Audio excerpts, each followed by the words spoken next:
नमस्कार मित्रों, मेरे बाग भारती चैनल में आप सबका स्वागत एवं अभिनंदन है।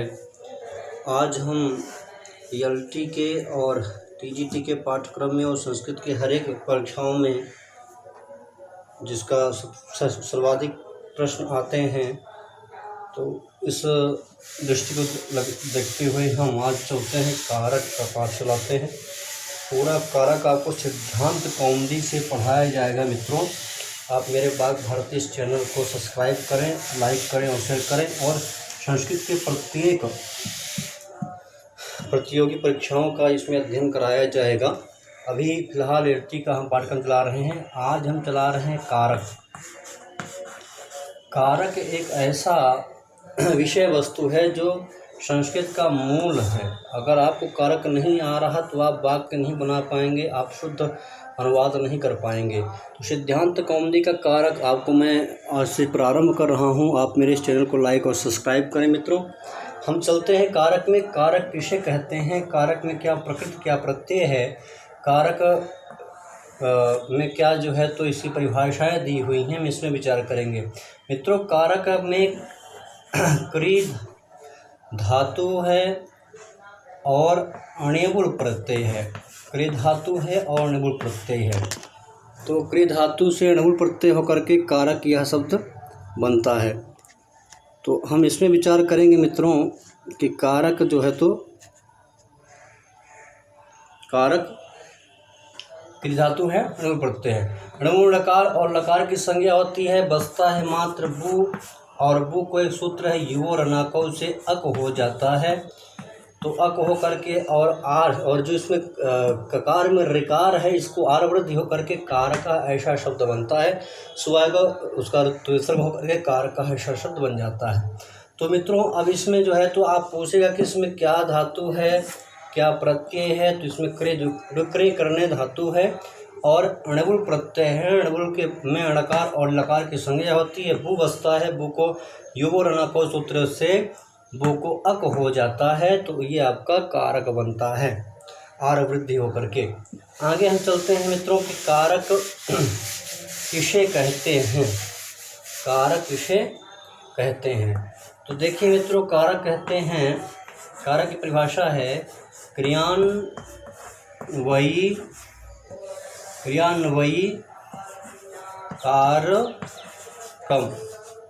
कारकम। तो क्रिया अन्वयी, अन्वय माने होता है संबंध, क्रिया का जिससे संबंध हो उसे कारक कहते हैं। यही कहीं कहीं इसको क्रियान्वयितुम कारकत्वम भी ऐसा भी पाठ मिलता है, कहीं क्रियान्वयी कारकत्वम ऐसा भी पाठ मिलता है। क्रियान्वयितुम कारकत्वम भी आप लिख सकते हैं, क्रियान्वयितुम कारकत्वम या क्रियान्वयी कारकत्वम। क्रिया का जिससे सीधा संबंध हो उसे कारक कहते हैं। ये इसकी पहली परिभाषा है। मित्रों, मैं दूसरी परिभाषा लिख दे रहा हूँ आपको। इसकी दूसरी परिभाषा है क्रियाजनकत्वम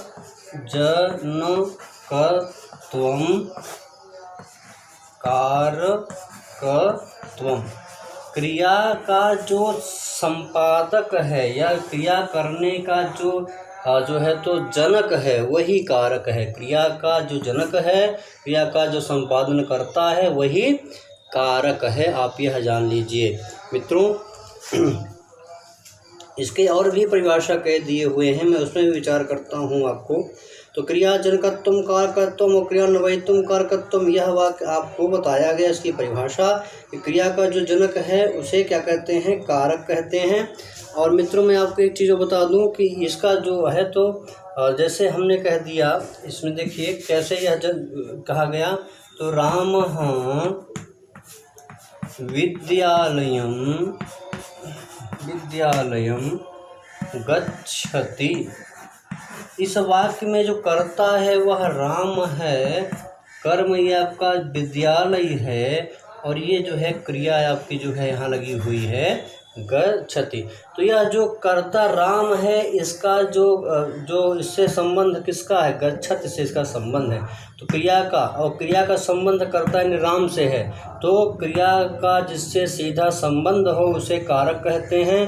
क्रिया को करने वाला जो संपादक उसे कारक कहते हैं। तो राम विद्यालय को जाता है, तो विद्यालय यहाँ पर गमन रूपी क्रिया कर रहा है मित्रों। क्या कर रहा है? गमन रूपी क्रिया कर रहा है। तो जब यह गमन रूपी क्रिया कर रहा है तो यहाँ पर वह कारक हो जाएगा, कारक हो जाएगा। अब देखिए इसका जो दूसरी परिभाषा हम बता चुके हैं, तीसरी परिभाषा में चलते हैं मित्रों। तो तीसरी परिभाषा में कहा गया है, तीसरी परिभाषा इसकी है करोति। आप इसको लिख लीजिए, बहुत ही आपको ये सहायता पहुंचाएगा। करोति निवर्तयति,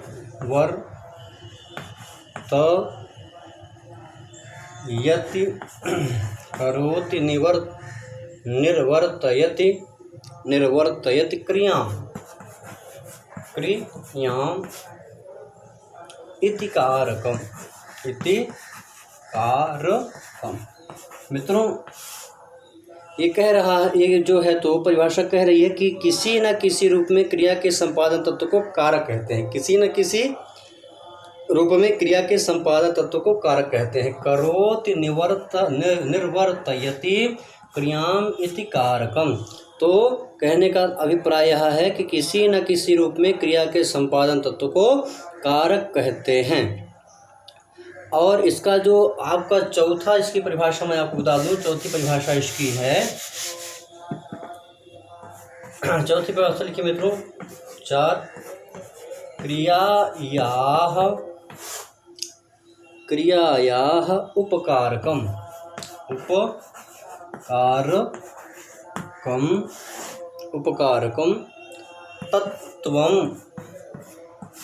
तत्वं कारकम। ये इसकी चौथी परिभाषा हो गई। कहते क्या हैं कि कारक उसके निष्पादन में उपकारक या उपयोगी होते हैं, किसके? क्रिया के करने में, ठीक है। तो इसलिए क्रियाया उपकारकम तत्वम कारकम कहा गया है मित्रों। अब हम विचार करते हैं कि कारक होते कितने हैं, कारक होते कितने हैं, और कारक को विद्वानों ने कितने प्रकार बताए हैं। तो मित्रों आप जान लीजिए कि संस्कृत में हमारे कारक 6 माने जाते हैं। कारकाणि 60। कारक कितने माने जाते हैं मित्रों? तो देखिए कारक यहाँ पे लिखा हुआ है, लिख देते हैं यहाँ।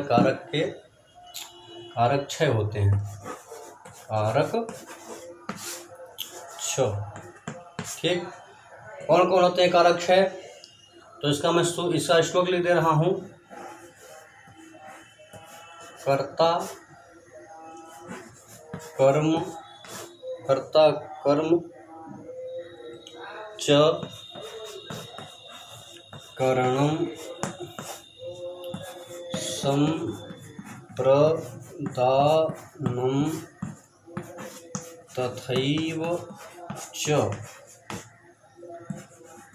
अपादानाधिकरणम।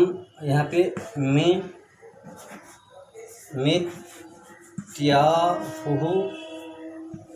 मित्याहुः कारकाणि, और यहाँ जाएगा मित्रों 60, कारकाणि 60। तो कर्ता कर्म च करणम संप्रदानम तथैव च अपादानाधिकरण मित्याहुः कारकाणि 60। ये श्लोक आप याद कर लेंगे तो आपको हमेशा याद हो जाएगा। 6 कारक कौन कौन से हैं मैं इसको कौन से लिख दे रहा हूँ, इस श्लोक में ही साफ हो गया। लेकिन मैं जो हमारे नए नवीन छात्र हैं उनके लिए तो ये हो गया कर्ता प्रथम, कर्म आपको हो गया दूसरा, तीसरा हो गया करण,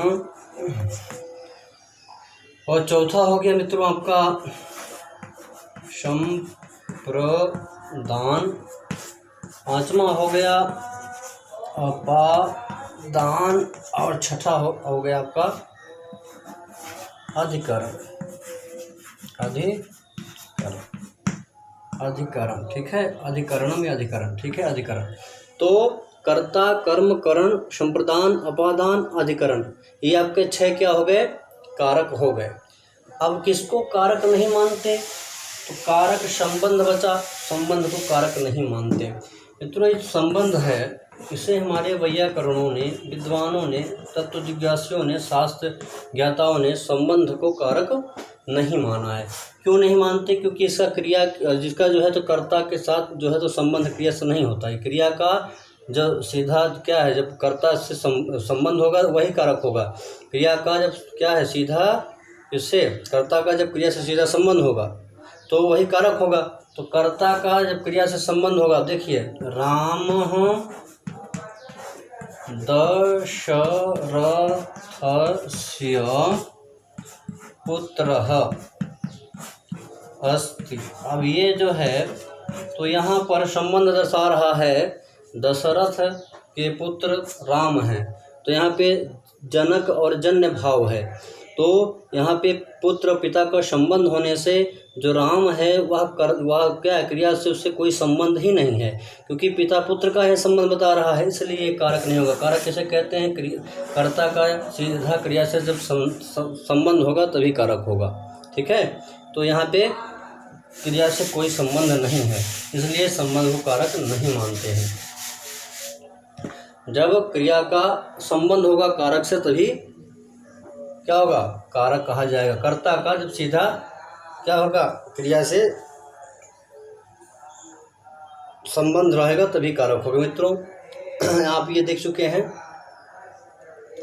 अब हम विचार करते हैं आपका इसका प्रथमा विभक्ति में। प्रथम विभक्ति में 2 सूत्र दिए हुए हैं मित्रों। कितने दिए हुए हैं? 2 सूत्र। तो हम उन दोनों सूत्रों को का यहाँ विचार करेंगे। पहला सूत्र है प्रातिपदिकार्थ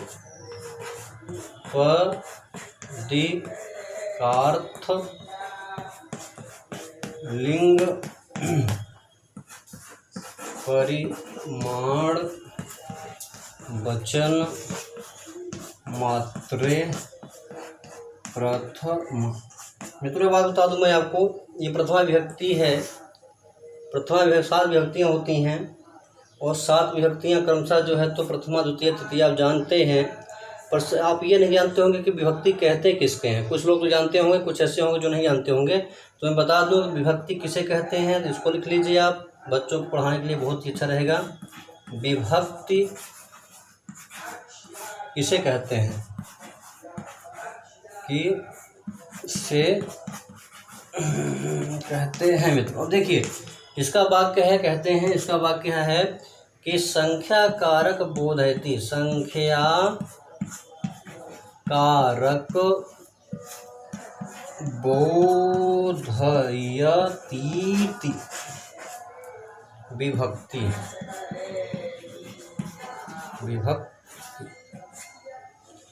ठीक है, तो संख्या और कारक का जो बोध करावे वही विभक्ति कही जाती है। प्रथमा द्वितीया तृतीया चतुर्थी पंचमी षष्ठी सप्तमी और संबोधन ये को नहीं गिना जाता, 7 विभक्तियाँ होती हैं।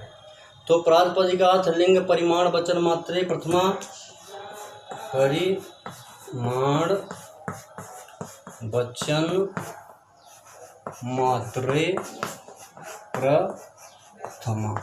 इस सूत्र में हम विचार करते हैं। सबसे पहले विचार इससे बता दें इसका अर्थ क्या है। तो नियतोपस्थितिका प्रातिपदिकार्थ, जिसके नियत उपस्थित होती हो वही प्रातिपदिकार्थ है। तो प्रातिपदिकार्थ मात्र में, लिंग मात्र के आधिक्य में भी, परिमाण मात्र में, वचन मात्र में प्रथमा विभक्ति होती है। ये जो यहाँ पे मात्र शब्द है यह इसका इन सभी के साथ संबंध है। जैसे कि प्रातिपदिकार्थ मात्र में, लिंग मात्र में, परिमाण मात्र में, वचन मात्र में और इनके इसमें प्रथमा विभक्ति होती है। क्योंकि यहाँ पे द्वंद्व समास है। द्वंद्व समास का जो है तो यहाँ पे अभिप्राय क्या दिया है, तो द्वंद्व समास जहाँ पर ये होता है तो कहा गया है कि द्वंद्वादो द्वंद्वान्ते च श्रूयमाणं पदम प्रत्येकम अभिसंबध्यते। ठीक है, तो इसलिए क्या कह रहे हैं कि द्वंद्व समास के आदि अथवा अंत में प्रयोग होने वाले पद का संबंध प्रत्येक के साथ होता है। तो यहाँ मात्र शब्द अंत में आया है पर इसका जो है संबंध सबके साथ होगा। द्वंद्वादौ द्वंद्वान्ते च श्रूयमाणं पदम प्रत्येकम अभिसंबध्यते, ऐसा यह वाक्य आता है मित्रों। तो प्रातिपदिकार्थ मात्र में, लिंग मात्र में, परिमाण मात्र में और वचन मात्र में प्रथम विभक्ति होती है। अब हम विचार करते हैं कि प्रातिपदिक क्या है। सूत्र हम मिटा देते हैं क्योंकि थोड़ा जगह कम है। प्रातिपदिकार्थ किसे कहते हैं, आप इसको देखिए। प्रातिपदिकार्थ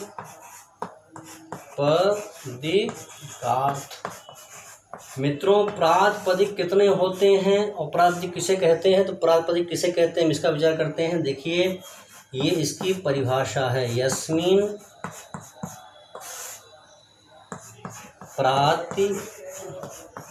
प्रातिपदिके उच्चारिते यस्यार्थस्य नियमेन उपस्थिति सह प्रातिपदिकार्थः। मित्रों, यस्मिन् प्रातिपदिके उच्चारिते स्यार्थस्य नियमेन उपस्थिति सह प्रातिपदिकार्थः। जिस प्रातिपदिक के उच्चारण करने से जिस अर्थ की प्रतीति हो, नियमेन उपस्थिति प्रतीति हो या उपस्थिति हो, वही प्रातिपदिकार्थ कहा जाता है। मित्रों, यस्मिन् प्रातिपदिके उच्चारित स्यार्थस्य नियमेन उपस्थिति स प्रातिपदिकार्थ। जिस प्रातिपदिक उच्चारण करने से जिस अर्थ की नियम से ही उपस्थिति होती है, वही प्रातिपदिक होता है मित्रों। और प्रातिपदिक होते हैं आपके 5, पर 2 भी किसी को अभीष्ट हैं, यानी कि 5 भी कहते हैं, वो 2 भी माने जाते हैं। तो प्रातिपदिक कितने होते हैं मित्रों, हम यहाँ पे 60 लिख दे रहे हैं, ये प्रातिपदिक लिखा हुआ है।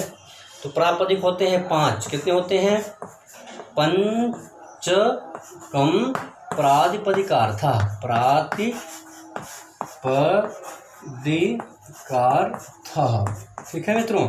अब वो 5 कौन से हैं, तो देखिए आप, पहला है आपका जाति, दूसरा है आपका व्यक्ति, जाति व्यक्ति हो गया।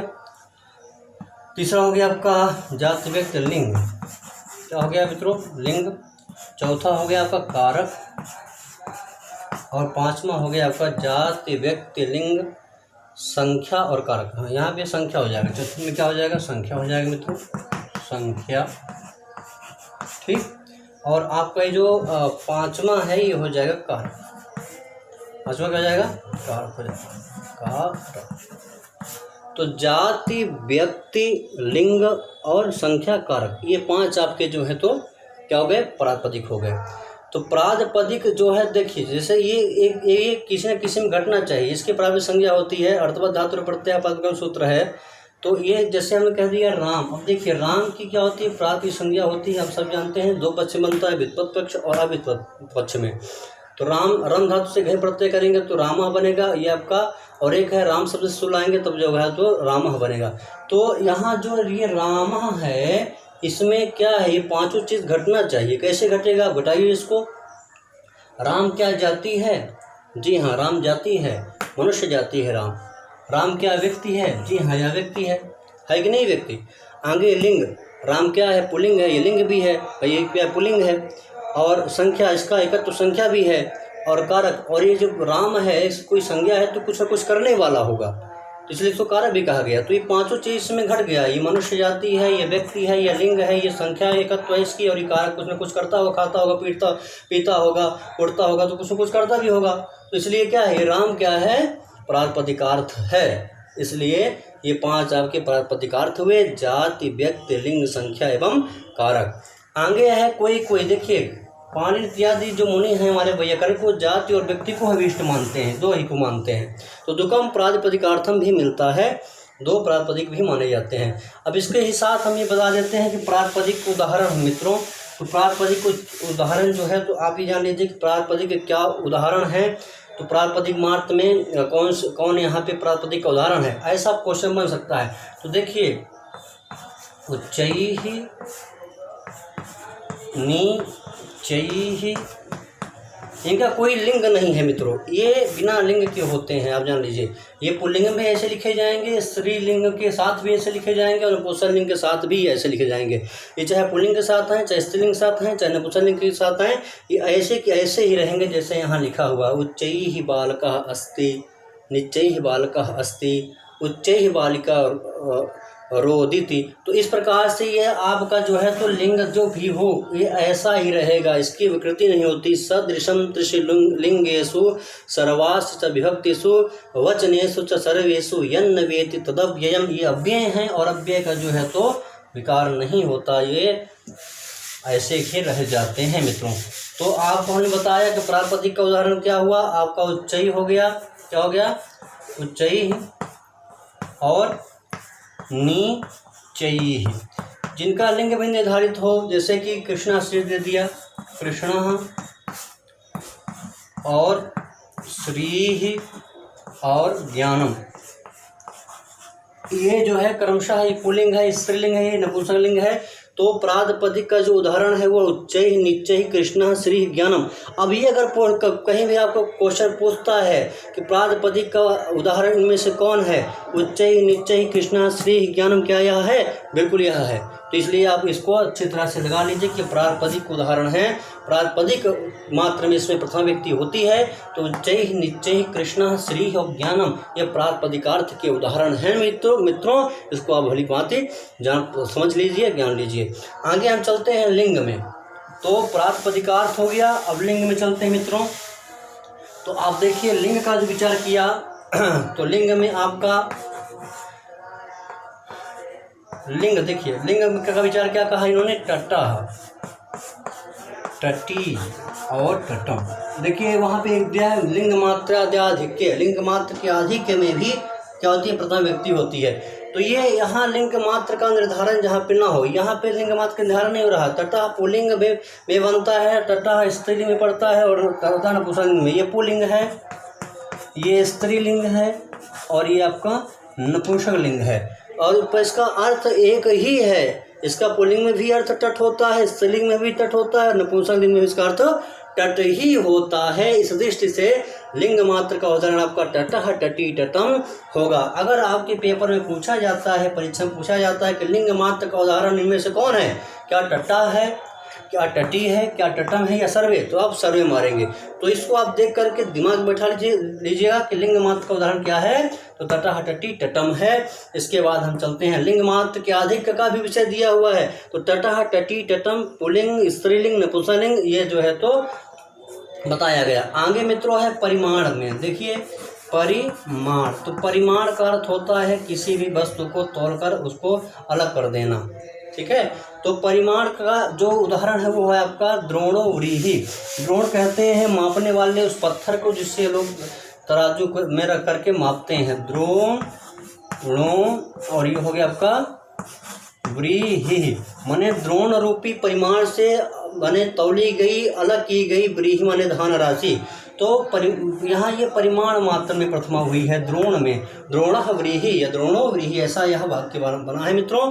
तो परिमाण मात्र का उदाहरण अगर पूछता है तो द्रोणो व्रीहि आप लगाइएगा, क्या लगाएंगे, द्रोणो व्रीहि। तो द्रोणो व्रीहि ऐसा यह वाक्य बनेगा। ये परिमाण मात्र का उदाहरण है द्रोणो व्रीहि, ठीक है। आगे हम चलेंगे, देखिए वचन में। देखिए वचन का जो विषय है तो वचन यहाँ पे आया है वचन मात्रे। वचन को हमारे विद्वानों ने संख्या, वचनम तो संख्या कहा गया, क्या कहा गया है, संख्या कहा गया है। वचन को यहाँ पे संख्या कहा है।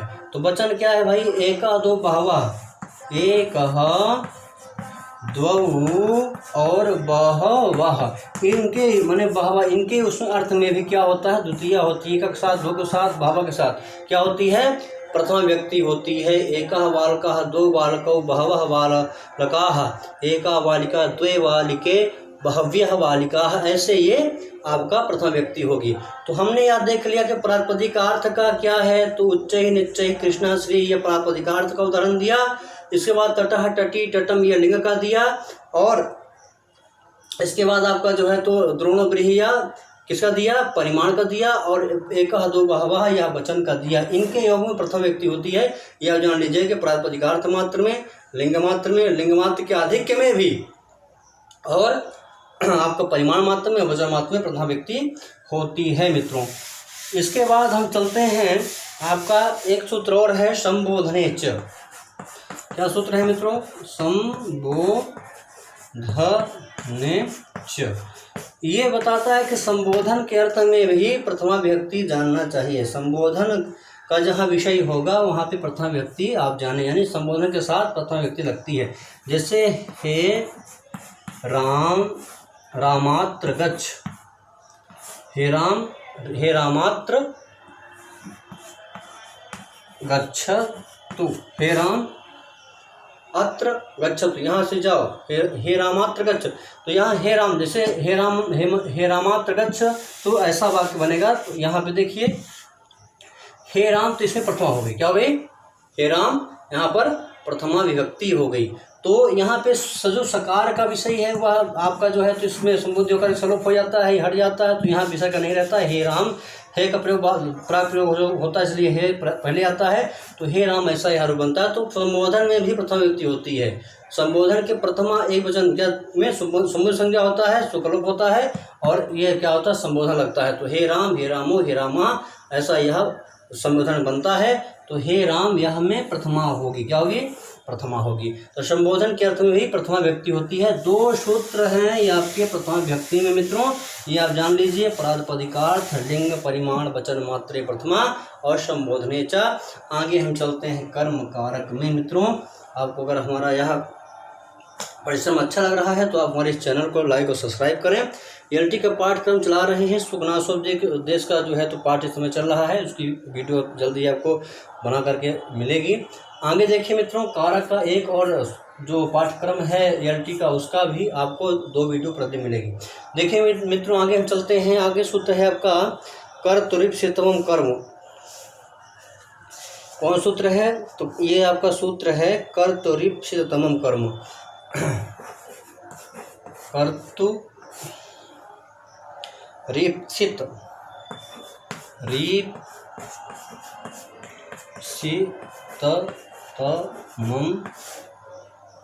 कर्म क्या है? कर्तुरीप्सितमम कर्म। ये कहता है कर्तु क्रिया आप्तमिष्टतम कारकम कर्म संज्ञम स्यात्। तो कह रहा है कि कर्ता अपनी क्रिया के द्वारा जिसे अत्यंत प्राप्त करने की चेष्टा करता हो उसकी कर्म संज्ञा होती है। कर्ता अपनी क्रिया के द्वारा जिसे अत्यंत प्राप्त करने की चेष्टा करता हो उसकी कर्म संज्ञा होती है। ठीक है। वाक्य है देवदत्तः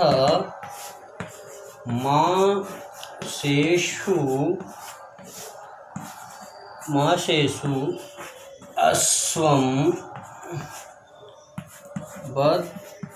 बध्नाति।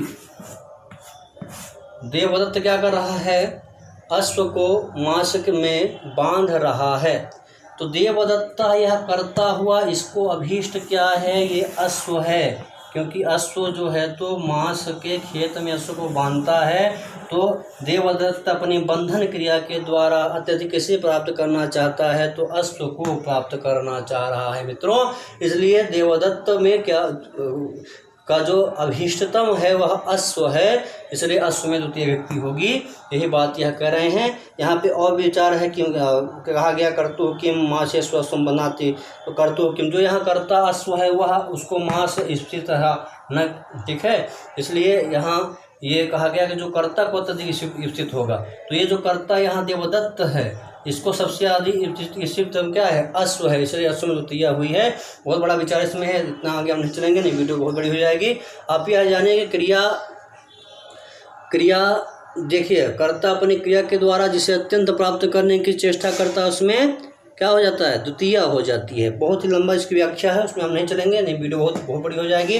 तो ये आप जान लीजिए, कर्ता अपनी बंधन क्रिया से किसे प्राप्त करना चाह रहा है? अश्व को, इसलिए अश्व में द्वितीय हो गई मित्रों। आगे है आपका, देखिए सूत्र है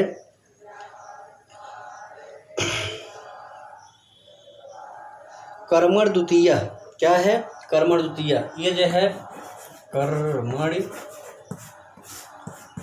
द्वितीय, ये क्या कहता है सूत्र? देखिए कि अनुक्ते कर्मण द्वितीया स्यात्। अनुक्त कर्म में द्वितीय विभक्ति होती है। अब इसमें हम विचार करेंगे मित्रों। आपको बता दूं, अगर आपको उक्त अनुक्त नहीं पता है तो आप आज क्लियर हो जाएंगे और आपके ये दिमाग में बैठ जाएगा। कर्मण द्वितीय कहता है कि अनुक्त कर्म में, देखिए अनुक्त कर्म में, अनुक्त, ठीक है, कर्म में द्वितीय विभक्ति होती है। क्या होती है? द्वितीया विभक्ति होती है, विभक्ति होती है, ठीक है, होती है। अभी आप जान लीजिए मित्रों कि अनुक्त कर्म में द्वितीय विभक्ति होती है, तो उक्त क्या है, अनुक्त क्या है, इसका हम विचार करते हैं। देखिए मित्रों, उक्त क्या है, अनुक्त क्या है।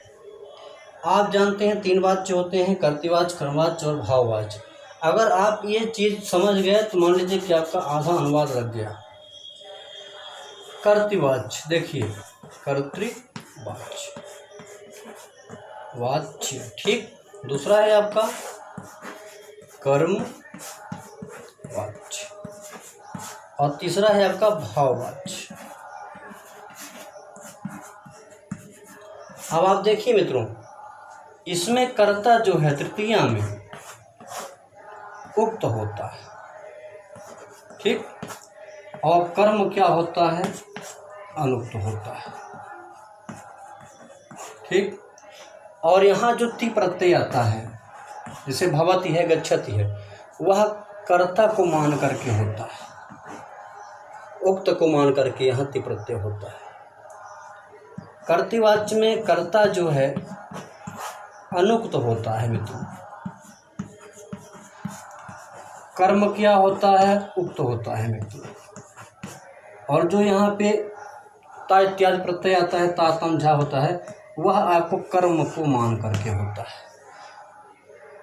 आप यह समझ लीजिए, यह आप समझ गए होंगे। जैसे हमने कह दिया कि भाई कर्तृवाच्य में कर्ता उक्त होता है, कर्म अनुक्त होता है, और ति प्रत्यय किससे होता है, कर्ता को मान कर ति प्रत्यय आता है। जैसे हमने कह दिया कर्तृवाच्य का वाच्य लीजिएगा, कर्तृवाच्य का वाच्य बता रहे हैं यहाँ पे आपको मित्रों। कर्तृवाच्य का देखिए मैं साथ में दे रहा हूँ, कर्तृ, जैसे रामः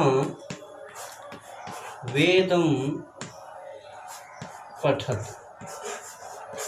आप सामान्य समझिए, रामः वेदम पठत, ये वाक्य में राम उक्त करता है मित्रों, और वेद यह जो है अनुक्त कर्म है, और यहाँ पर ये जो ति प्रत्यय है यह इसको मान करके हुआ, उक्त को मान करके हुआ है ति प्रत्यय।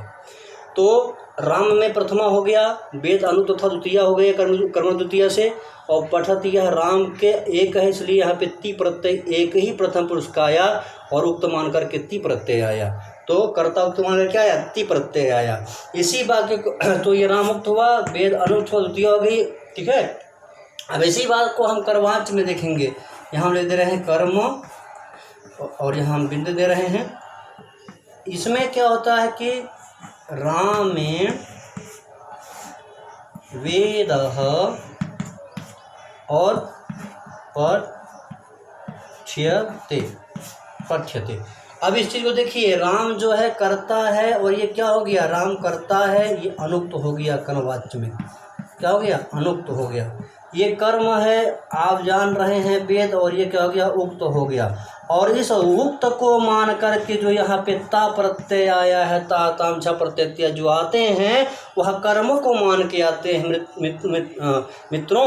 तो ये आप समझ लीजिए, इसको आप जान गए तो आप कर्मवाच्य खूब अच्छी तरह से लगा लेंगे, खूब अच्छी तरह जान लेंगे। मुझको भरोसा आशा है कि आप यह समझ गए होंगे कि राम अनुक्त, राम अगर कर्मवाच्य में प्रयोग होगा राम में तो अनुक्त हो जाएगा, तृतीय व्यक्ति हो जाएगी इसमें, और जो वेद है यह उक्त हो जाएगा, इसमें प्रथमा हो जाएगी, और जो ता प्रत्यय आएगा वो वेद यानी कर्म को मान करके आएगा, ठीक है। किसको मान करके आएगा, कर्म आएगा। अब देखिए यहाँ पे बता दूं कि अनुक्त, कर्मवाच्य में अनुक्त में तृतीय व्यक्ति हो जाएगी, क्या हो जाएगी, अनुक्त में तृतीय व्यक्ति होगी, उक्त में प्रथम व्यक्ति हो जाएगी कर्म में, और जो है तो कर्म के अनुसार ही क्रियाता आएगी, कर्म के अनुसार ही क्रियाता आएगी। कर्तृवाच्य में कर्ता में प्रथम व्यक्ति होती है, कर्तृवाच्य में प्रथमा, ठीक है। कर्म में अनुक्त द्वितीय हो जाएगी, कर्म हो जाएगा, और जो ये प्रत्यय ति आएगा वह उक्त को मान करके आएगा, प्रथमा को मान करके आएगा। आपका यह चैप्टर अच्छी तरह से लग गया होगा। कमेंट करिए और बताइए, के बाद दोबारा बता देंगे कि समझ नहीं आया होगा तो। मित्रों आगे हम चलते हैं। आपका अनुक्ते कर्मण द्वितीया स्यात् हरिम भजति। अब देखिए हरिम भजति इसी में विचार कर लेते हैं। देव दत्तः हरिम भजति। अब देखिए भज धातु है यहाँ पर भजने अर्थ में। देवदत्त क्या है, देखिए उक्त करता है। देवदत्त क्या है मित्रों, उक्त करता है। अनुक्त कर्म यहाँ पे हो गया आपका हरिम, और इस उक्त को मान करके भज धातु में ती प्रत्यय आया। तो देवदत्त में प्रथम व्यक्ति हो गई और हरिम में कर्मण द्वितीया से द्वितीया हो गया, अनुक्त कर्म था, ठीक है, इसलिए हरिम में द्वितीया आई। तो देवदत्ता हरिम भजति, तो यही कर्मण द्वितीया सूत्र का अर्थ बता दिया सीधे यहाँ पर। अनुक्त कर्म यहाँ हरिम है, हरिम में द्वितीया हुआ हरि है, उसमें द्वितीया हो गया हरिम भजते, ऐसा रूप बन गया मित्रों। आगे है आपका अविहिते तो कर्मणि प्रातिपदिकार्थ मात्र इति प्रथमैव। हाँ, अविहित अगर जो है कर्म है, ठीक है, तो देखिए क्या कह रहे हैं, इसको समझ लीजिए आप अच्छी तरह से कि अनुक्त कर्म कर्तृवाच्य में द्वितीय व्यक्ति होती है। हरिम भजत इस वाक्य में भस धातु का अर्थ प्रसन्न करने के अनुकूल परिचय रूप व्यापार था। भस धातु से उत्तर में प्रयोग होने वाले तिप व्यक्ति का अर्थ है एक कर्ता तथा वर्तमान काल का अन्वय क्रिया में होता है। तथा भजति का अर्थ एक कर्ता द्वारा वर्तमान काल में होने वाले तुष्ट के अनुकूल परिचयन चरण रूप व्यापार यहाँ प्रत्यय के द्वारा कर्ता उक्त है। अतः कर्म कारक हरि अनुक्त है। अनुक्त कर्म द्वितीय व्यक्ति होकर हरिम भजत इस प्रकार वाक्य बनता है। कर्तृपद देवदत्त आदि बुद्धिगम्य है जिनका तिंगर्थकर्ता के साथ अभेद रूप से अन्वय होता है। भाव प्रधान माख्यातम कहा गया है, ठीक है। इस प्रकार आगे क्या कहते हैं कि उक्त कर्म में प्रातिपदिक मात्र में प्रथम व्यक्ति होती है। अब ये देखिए उक्त कर्म में हमने बता दिया आपका कि अगर उक्त कर्म है तो क्या हो जाएगी, प्रथम व्यक्ति हो जाएगी। क्या होगी, उक्त कर्म है तो प्रथम व्यक्ति हो जाएगी। अब इसी को अगर हम उक्त कर्म बना दें तो कैसे बनेगा मित्रों, देखो कर्मवाच्य में क्या बनेगा, यहाँ कर्मवाच्य लिखा हुआ है, कर्मवाच्य में आपको बन जाएगा देव दत्तेन हरिहि, और यहाँ जब भज्यते भज्यते, तो यहाँ पे ये जो देवदत्त है ये अनुक्त कर्म हो गया, ये अनुक्त कर्ता हो गया, अनुक्त हो गया। और जो ये हरि है ये उक्त कर्म हो गया। और ये जो प्रत्यय होगा भजते में ये जो प्रत्यय आया है तो ये क्या हो जाएगा मित्रों, ये हरि को मान करके हो जाएगा। तो ये बात कहते हैं उक्त कर्म में प्रातिपदिकार्थ मात्र प्रथमा होती है, तो इसमें हरि में प्रथमा हो गई, क्या हो गई, प्रथमा हो गई, ठीक है। तो उक्त प्रायः तिंकृत तथा तद्धित प्रत्ययों का समास के साथ होता है, ठीक है। उक्त प्रायः तिंग साथ होगा, तद्धित प्रत्ययों के साथ होगा और समास के साथ होगा, ठीक है। तिगंत स्थल में क्रिया के अनुसार परिवर्तन होने वाले कारक प्रायः उक्त कहलाते हैं तथा उससे भिन्न अनुक्त कारक होते हैं। ऐसे हरिष्य, देखिए तिंग का अर्थ यहाँ पे दिया, तिंग और किसमें, तिंग कृत तद्धित और समास, इन्हीं में बताया उन्होंने कि तिंगंत स्थल में क्रिया के अनुसार परिवर्तन होने वाले कारक प्रायः उक्त कहलाते हैं तथा उनसे भिन्न अनुक्त कहलाते हैं। तो ये क्या है आपका, किसमें, उक्त प्रायः तिंग कृत तथा तद्धित प्रत्ययों और समास के द्वारा होता है। तो हम इनका विचार करेंगे, जो ये आप दिया हुआ है सभी का विचार करेंगे। देखिए मित्रों, आप मेरे इस चैनल को लाइक और सब्सक्राइब करें। सबसे पहले है आपका तिंग का उदाहरण, किसका है मित्रों, तिंग का उदाहरण। देखिए अनुक्त कर्म हो गया, इसका आपका क्या है, तिंग का उदाहरण क्या है,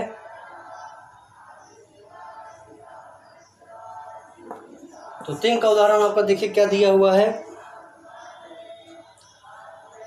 तिंग, हाँ तिंग, इसका उदाहरण दिया है हरि ही, ठीक, हरि ही सेव्यते, सेव्यते।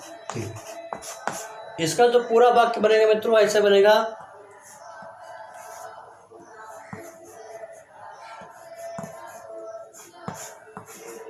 लक्ष्म्या हरि ही सेव्यते, लक्ष्मी के द्वारा हरि की सेवा की गई, ये की जाती है। तो ये अनुक्त कर्म है, जो ये लक्ष्मी है ये अनुक्त करता है, कर्म नहीं, करता है। और ये जो है तो उक्त कर्म है, उक्त कर्म है, और इसी को मान करके यहाँ प्रत्यय आया है।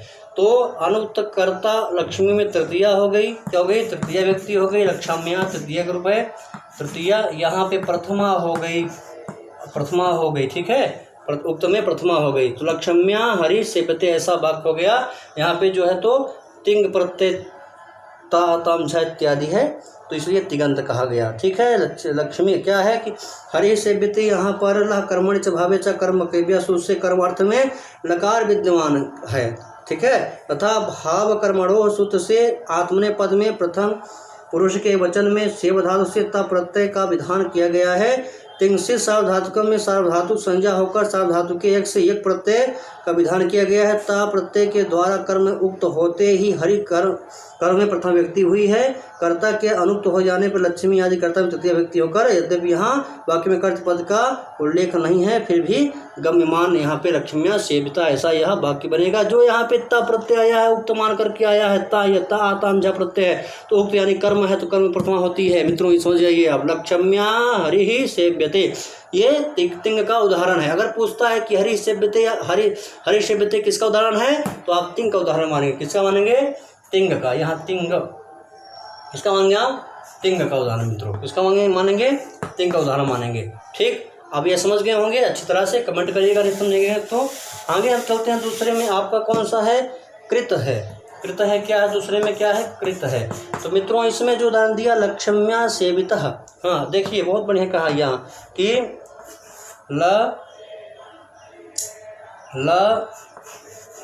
लक्ष्म्या क्या है? सेविता, सेविता। अब यहाँ हम लिख देते हैं हरि, ये वाक्य बन गया। लक्ष्म्या सेविता हरि। लक्ष्मी यह जो है कर्ता है, इसमें अनुक्त है, ये कर्ता तृतीया होगी इसमें मित्रों। और ये जो हरि है ये उक्त कर्म है, और कर्म को ही मान करके यहाँ ता प्रत्यय हुआ है। कर्म ता प्रत्यय ये उक्त को मान करके हुआ है। तो यहाँ लक्ष्म्या सेविता हरि कर्मवाचक का प्रयोग है। तो यहाँ पर ये दो क्या है, यहाँ पे सेविता ये अक्त प्रत्यय जो है ये कृदंत का है। तो ये अक्त प्रत्यय कृदंत होने से यहाँ पर जो है तो कृत क्या हो जाएगा? उक्त प्रथमा में, ये उक्त कर्म में प्रथम व्यक्ति हो जाएगी। लक्ष्म्या सेविता ऐसा यह रूप बन जाएगा। लक्ष्म्या सेविता, यहाँ पे सेविता पद पकड़ लीजिए आप, यह किसका है? ये आपका कृदंत का है, क्योंकि अक्त प्रत्यय है इसमें लगा हुआ है, इसलिए क्या हो गया? आपका कृदंत का हो गया। तो ये आपका जो उक्त होगा इसमें कर्म, उसमें प्रथमा हो जाएगी मित्रों, ये वाक्य आपको बन जाएगा। हमको आशा है कि समझ में आ गया होगा आपको। देखिए कह रहे हैं कि लक्ष्म्या सेविता, यहाँ सेव धातु से अक्त प्रत्यय तयोरेव कृतक्त खलर्था सूत्र से कर्म अर्थ में विहित है। अक्त प्रत्यय द्वारा कर्म उक्त है, इसलिए कर्ता अनुक्त है। अनुक्त कर्ता लक्ष्मी पद में कर्तकरण से तृतीय व्यक्ति था। उक्त कर्म आज हरि आदि में प्रातिपदिकार्थ मात्र में प्रथम व्यक्ति हुई है मित्रों। आगे हम चलते हैं तद्धित में, इसमें चलते हैं तद्धित में चलते हैं। हमारे चैनल को लाइक सब्सक्राइब करें, प्रतिदिन ऐसे ही पाठ करने वाला है कारक का, और आप इसको पढ़ेंगे तो आपको कहीं आवश्यकता ही कारक को नहीं पड़ेगी पढ़ने की, आपको एकदम समझ में आ जाएगा। हम चलते हैं तद्धित में मित्रों। तद्धित का उदाहरण देखिए। तद्धित के उदाहरण में हम देखते हैं शतेन क्रीतः, क्या है? शतेन क्रीतः, शतेन क्रीता। तो यहाँ पर ये जो क्रीता है, यहाँ पर भी क्या है? देखिए क्या कह रहे हैं कि शतेन क्रीता, यहाँ पर शब्द से कर्म अर्थ में सताच उन्यतावशते से यत प्रत्यय हुआ है, अतः यत प्रत्यय के द्वारा कर्म पट आदि युक्त है तथा शत करण अनुक्त है। अतः अनुक्त करण में तृतीय तथा उक्त करण में प्रथम व्यक्ति होकर शत्य पट यह प्रयोग सिद्ध होता है। तो शतेन क्रीता ऐसा यह वाक्य बनता है, ठीक है। शतेन क्रीता ऐसा यह वाक्य बनता है, ठीक है मित्रों। शतेन यहाँ पे शत प्रत्यय से कर्म अर्थ में सताच से उन्नतावशते जैसे यत प्रत्यय हुआ है, क्या हुआ है? यत प्रत्यय हुआ है। तो सत्य इत्यादि बनता है। सत्य क्या बनता है? सत्य। इस सत्य में यत प्रत्यय है। यत प्रत्यय किसमें? तद्धितांत में आता है, तद्धित का विषय है। इसलिए क्या है ये कि तद्धित प्रत्यय यहाँ पे शतेन क्रीता यहाँ पर, ठीक है। तो क्या है? यत प्रत्यय हुआ है। यत प्रत्यय के उक्त यहाँ पे अनुध्यानी कहते हैं कि इसमें जो है तो क्या हुआ है? आपका तद्धित का उदाहरण दिया गया है। किसका दिया गया मित्रों? तद्धित का। तो सत्येन क्रियतः सत्य, ऐसा यह रूप बनेगा। क्या बनेगा? सत्य, यह रूप बनेगा। यह तद्धित का विषय है, यानी तद्धित प्रत्यय में प्रत्यय है। तो सत्य, ऐसा यह रूप बना है। आगे देखिए, आगे है आपका समास में चलते हैं हम। समास, समास में क्या है मित्रों? तो प्राप्तः आनंदो यमसा प्राप्तानंद, लिख दे रहा हूँ इसको मैं यहाँ। प्राप्तः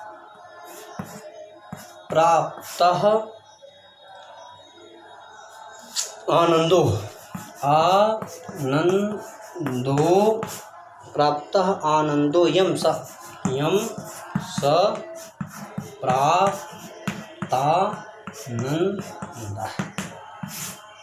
प्राप्तानंद। तो यहाँ पे क्या है देखिए मित्रों कि प्राप्त कर लिया है आनंद ने जिसको, ऐसा यह इसका भाव है। तो प्राप्त आनंदो यमसा प्राप्तानंद, यहाँ अनेक अन्य पदार्थ सूत्र में अन्य पदार्थ कर्म की प्रधानता अर्थ में बहुव्रीहि समास होता है।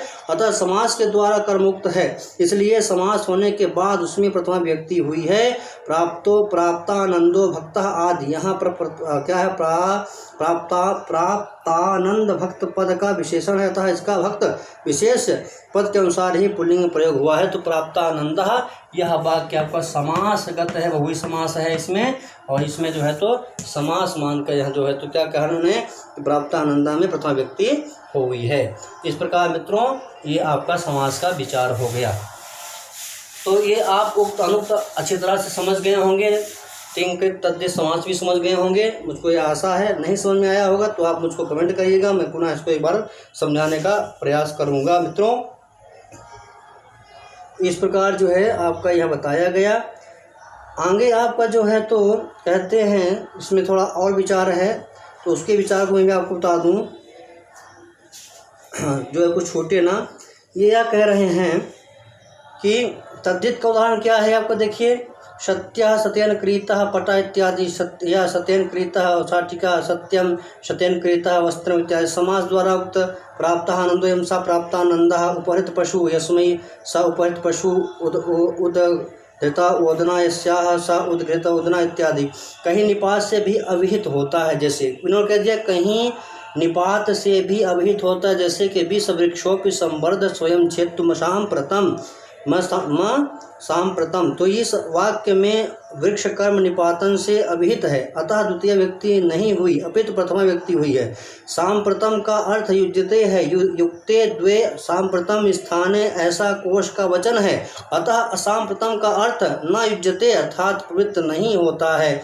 ठीक है मित्रों, आगे कह रहे हैं कि अनुक्त कर्म में द्वितीय विभक्ति हो, यहाँ अनुक्त कर्म है अप्रधान या गौण, अतः उक्त का अर्थ है प्रधान, क्रिया के अनुसार प्रयुक्त होने वाला प्रधान कहलाता है। सिद्धांत कौमुदी में उक्त को अभिहित पद से परिभाषित किया गया है। अभिहितम च प्रायेण तिंकृत तद्धित समासे, तिंकृत तद्धित तथा समास के द्वारा अभिहित जाना जाता है। तिंग द्वारा सग्रामं गच्छति तेन ग्रामः गम्यते, कृत द्वारा लक्ष्म्या सेवितः या हरिः, तद्धित द्वारा सत्यः पटः, समास द्वारा प्राप्ता आनंदो यमसा प्राप्ता नंदा। देखिए मित्रों अविहित और अनविहित आप नहीं समझ पाएंगे इसको। ये कह रहे हैं मित्रों कि अविहित क्या है और अनविहित क्या है। अविहित और दूसरा है आपका अनविहित।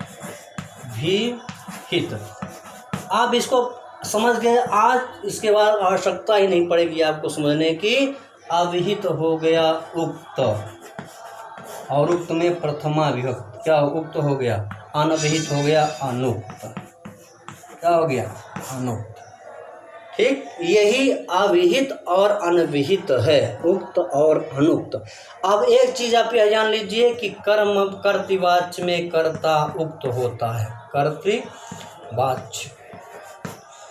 कर्मवाच्य में क्या है, कर्म उक्त होता है। क्या होता है, कर्मवाच्य में क्या होता है, कर्म उक्त होता है, कर्म उक्त होता है। ठीक, तो कर्तृवाच्य में प्रथमा होगी और कर्मवाच्य में कर्ता में तृतीया हो जाएगी, कर्म में प्रथमा में हो जाएगी। यही अविहित और अनविहित है, यही अभिहित और अनभिहित है। इसको आप ध्यान दे दिए कि अभिहित माने उक्त होता है, अनभिहित माने अनुक्त होता है। ये आप पकड़ लिए तो सब कुछ पकड़ लिए मित्रों। आगे हम जो सूत्र है आपका अकथितंच सूत्र आ गया मित्रों। क्या सूत्र है? अकथितंच। इसको आप कमेंट करिएगा, अगर समझ नहीं आएगा तो मैं फिर इसको समझाने का प्रयास करेंगे आप लोगों को।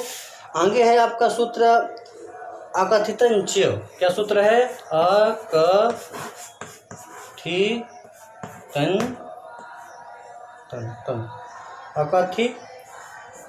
अकथितंच, ऐसे लिख देते हैं इसको, अकथितंच।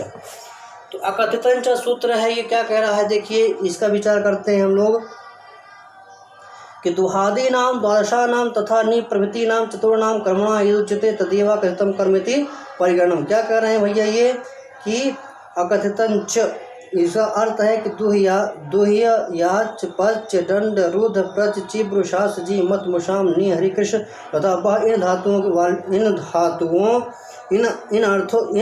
अर्थों वाले धातुओं के युग में अपादानादि कारक की अविवक्षा कर कर्म संज्ञा होती है।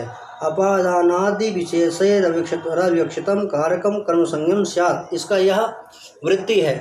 अकथितंच अपादानादि विशेषैः अविवक्षितम कारकम कर्म संज्ञम स्यात्। तो ये कहते हैं कि भाई आप ये जानिए कि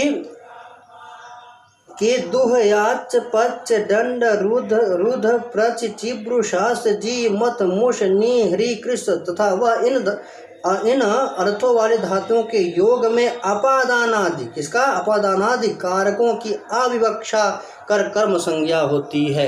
क्या है? कर्म संज्ञा होती है। तो विवक्षा नहीं होगा तब होगा, यानी कि अविवक्षा करेंगे तभी होगा, विवक्षा करेंगे तो नहीं होगा मित्रों। तो ये आपका सूत्र है अकथितंच। इसके अंतर्गत कुछ नियम रख दिया उन्होंने कि इतने धातुओं में दो धातु है, याच धातु है, पच धातु है। देखिए दो धातु क्या है? दो धातु, याच धातु, ठीक, और पच धातु। क्या धातु है? पच धातु है। दो याच पच दंड रुद्धि प्रच चिब्र शासु जी, पूरा नहीं लिखेंगे, बहुत बड़ी वीडियो हो जाएगी। दो याच पच दंड रुद्धि प्रच चिब्र शासु जी मत मुसाम कर्म तथम तथा श्यानी कृष्ण वहां, ये इसका जो है तो वाक्य है, आप किताब में ढूंढ के याद कर लीजिएगा। तो ये जो है तो इन धातुओं के योग में क्या होता है? अपादानादि कारक के अपेक्षा में कर्म हो जाता है। क्या होता है? कर्म हो जाता है मित्रों। इसका विचार हम अगले वीडियो में करेंगे, क्योंकि वीडियो ज़्यादा बड़ी न हो, इसलिए आज हम यहीं पे इस पाठ को रोकते हैं। कल इसका हम अच्छी तरह से विचार करेंगे। और हमारे इस चैनल को लाइक करें, शेयर करें और सब्सक्राइब करें। अगला वीडियो आपको जो है तो शुक्रनाशोपदेव का मिलने वाला है और कल पुनः हम अकथितंच सूत्र में विचार करेंगे। और इसको करने के बाद हम अनुवाद जो है तो अनुवाद का क्लास चलाएंगे, जिससे आपको पूरा अनुवाद आ जाएगा। आप हमारे चैनल को सब्सक्राइब करें और संस्कृत सीखने में आपको बहुत ही ज़्यादा इसमें सरलता मिलेगी मित्रों। जयतु भारतम जयतु संस्कृतम।